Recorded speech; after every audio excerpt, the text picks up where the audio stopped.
You have an opportunity right now that you won't have a few years from now.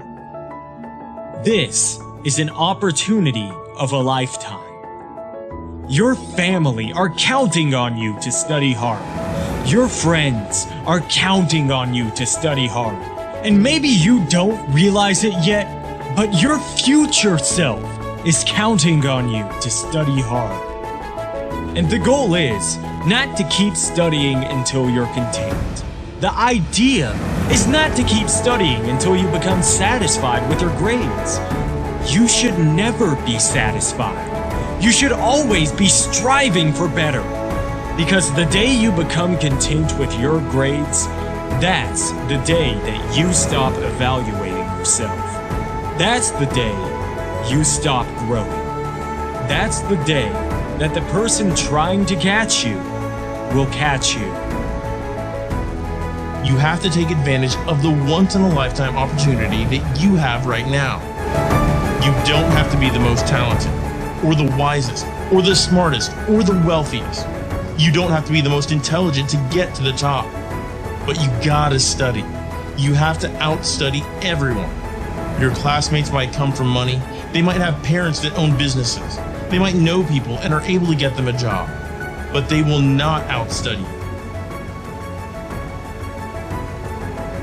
And what you have to do is make a decision that no matter how privileged or talented anyone else is in your class, you're going to outstudy them. But how do you outstudy everyone else in your class?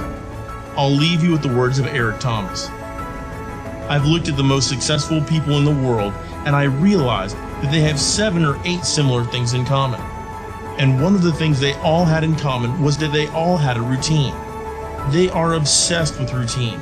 They don't have a gap of wasted time in their routine. They don't grind until 6 p.m. and then play video games for the rest of the night. They're not scrolling mindlessly through Instagram for hours a day. They don't have time. That's a poverty mindset. Successful people don't waste time. They don't watch TV. They don't do a lot of entertainment.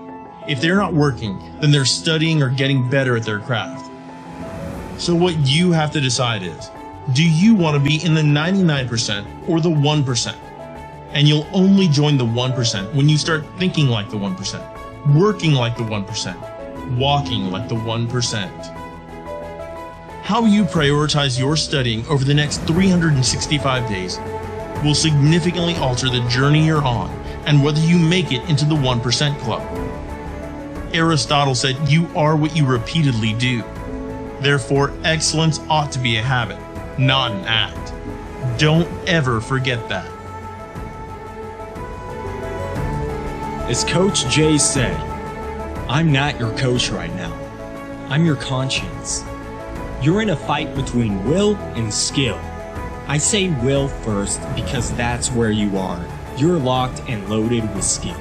You're studying every day. You're putting in your work. You're buying everything. Your books, pens, notepads. You're making the investment. You're living your dream. You're walking like your dream. You're surrounding yourself with your dream.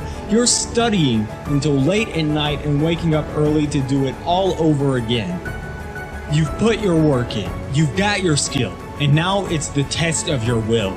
It's a mindset thing you're in right now. It's a mindset thing. Because your challenge isn't moving. Your mountain is not moving. You don't feel like you're making any progress. You're not physically moving when you see everything else around you and other people around you moving. You're not making progress. You're in a test of your will right now because life says it has a little more test for you. It's no different because you messed up. Because you fell off the wagon, because you failed an exam, 2 exams, 3 exams, you gave up on your studying, you dropped out last year, and you really want your dream to happen, and you're putting in your work, and nothing's happening yet. This is our moment, ladies and gentlemen. This, right here, is our moment, guys. You've all got to think about that just for a minute. This, right here, this moment right here, this is our moment to where we make what we have been dreaming of into reality. The exams you have coming, it all starts in your mind. You've got to fall back on everything that you've learned, everything that you've prepared for, every hour you've spent studying for it. You've prepared well for this. Dreams can become buried under discouragement, buried under past mistakes. There are dreams buried under failed exams, buried under low self-esteem. It's easy to settle for average grades, even though you have all this potential buried on the inside. All of us have things that we're believing for, something we want to accomplish. Deep down, we know it's a part of our destiny. We can feel it so strongly, but then we hit some setbacks. We didn't pass the exam. Our results weren't good enough. If you do your part and start believing again, get your passion back. It's on the way. Go back and try again.